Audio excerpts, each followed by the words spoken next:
Hello friends, my name is Emile and welcome back to some more Gran Turismo 2. Today we're continuing on with our Let's Play. This is episode 71, and in today's episode we're heading back into the North City to compete in some more one-make races. Today we are going to head over to Audi and compete in their one-make races, for which there's only one. It's called the TT Challenge. For that of course we need an Audi TT, and well, there's only one in this game. It's the 1.8 Turbo Quattro. So let's go ahead and buy this vehicle. Let's go ahead and buy it in olive green pearl effect, because why not? And I will go ahead and racing modify this vehicle and see you guys in a second. Okay, so there we go. That is my Audi TT fully upgraded to about 400 brake horsepower. And we have two races today, normal and racing style races. Of course, we're going to start with the normal style race first, which heads to a random course. Our first race heads to the Seattle short course. A bit of an interesting choice, considering, as you know, the Audi TT was sold in North America, ignore me.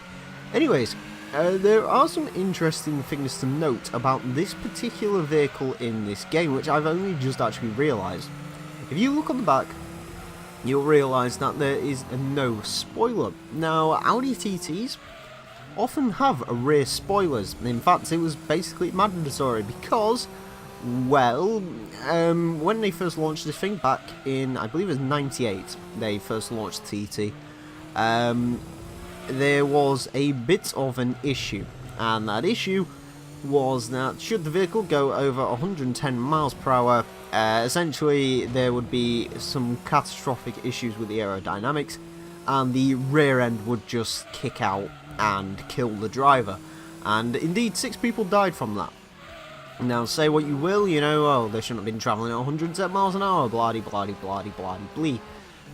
They did have to go ahead and pull the TT for a little bit, while they made some desperate aerodynamic improvements, one of which was adding a small little rear lip spoiler, which apparently helped with the aerodynamics. I don't know. It didn't happen again after that, so I'm not really going to question their judgment on that particular one. So yeah, that's something a little bit interesting. This is of course the 1.8 Turbo Quattro. This is essentially, for all intents and purposes, a Golf GTI with four-wheel drive, kind of like an Audi S3. So yeah, interestingly enough, a TT chassis, I believe, was the basis for the Golf R32, and essentially the R32 Golf was just a TT 3.2 Quattro with a Golf body on top of it, which is a little bit interesting. Yeah. In fact, fun fact to note is that the next 3 episodes, or sorry, the next 2 episodes, including this episode, it's 3 episodes. These 3 episodes will actually all be based on vehicles, all with the Golf platform, which is a little bit interesting to note. So yeah, there's some little sort of fun trivia for you, I guess. Anyways, we won. There's no other variants when it comes to models, so it doesn't really matter what the leaderboard looks like.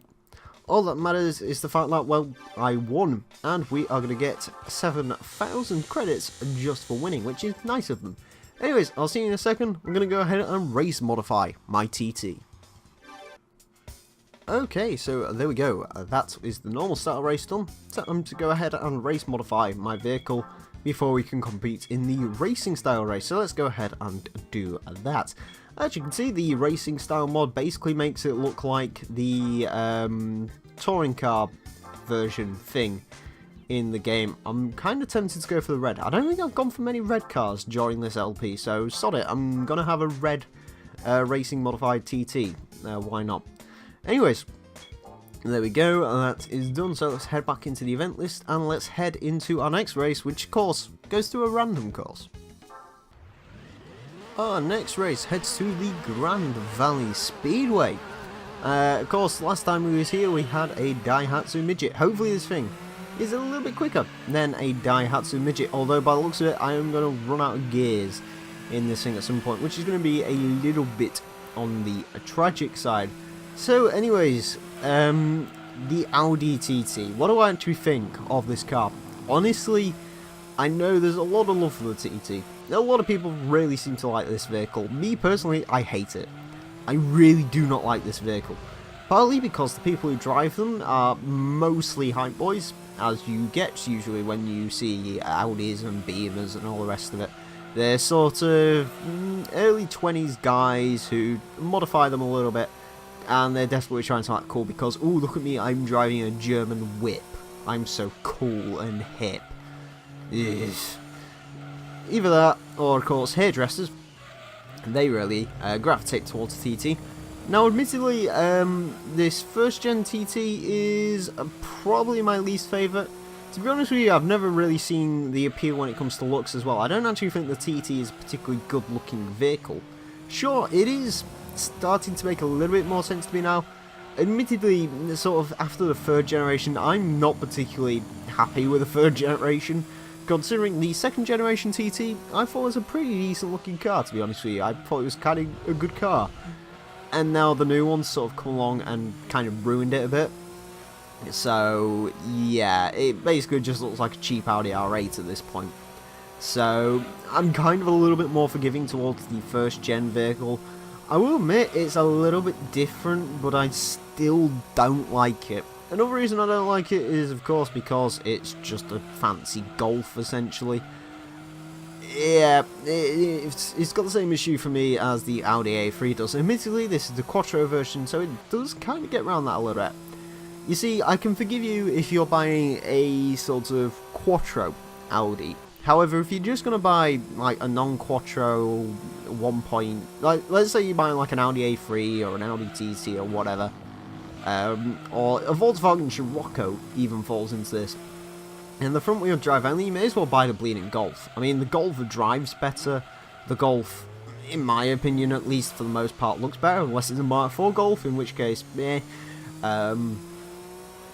It's just a better vehicle overall, and it's much, much cheaper, so I don't really know why you'd go for the TT. Admittedly, also with the TT, the interior is relatively decent. It looks very nice. From what I've heard, there's a few reliability issues. And of course, as I mentioned before, there's the whole, if you sort of go over 110 in an early TT, it will kill you. But, you know, I mean, yeah, I'm sorry, I just can't see the appeal of these vehicles, to be perfectly honest with you. I would never own one. I wouldn't really want to drive one either. So, yeah, Audi TT. As I said, second gen was pretty cool. I like the TTRS because it has a 5-cylinder engine, which I've always found kind of interesting. Kind of like Volvos do, essentially. The new one, not so much. That, God, again, I don't know what it is about German cars that people seem to really gravitate towards them. You know, you see people on Twitter all the time saying, "Oh, look at the new Audi R8, look at the Audi TT. Oh my God, so bay! Oh, one of the best designs ever." To me, it really doesn't look. Sure, I mean it's not an ugly car by any stretch of the imagination, but my God, it's boring. You know, all the Audis just wear corporate faces. Even the R8 wears a nice corporate face, where it looks kind of similar to an Audi S3, and that's just the way it is, unfortunately, with Audi. So at least I can respect the first gen TT because it just doesn't really look all that Audi-ish. So yeah, anyways, it's also, I guess it's kind of cute, which is weird to see, of course, from the Germans. Anyways, I love you, really. Anyways, we win 10 grand, and I will see you guys in a second. Okay, so there you go. As you can see, that is both races of the TT Challenge complete, which means, of course, we are done with the one-make races for Audi. In the next episode, we head over to to Audi's, parent company, Volkswagen, and we're going to start doing their one-make races, so join me for that. Anyways, friends, I want to thank you all very much for watching. My name has been the Real Emile, and until next time, farewell.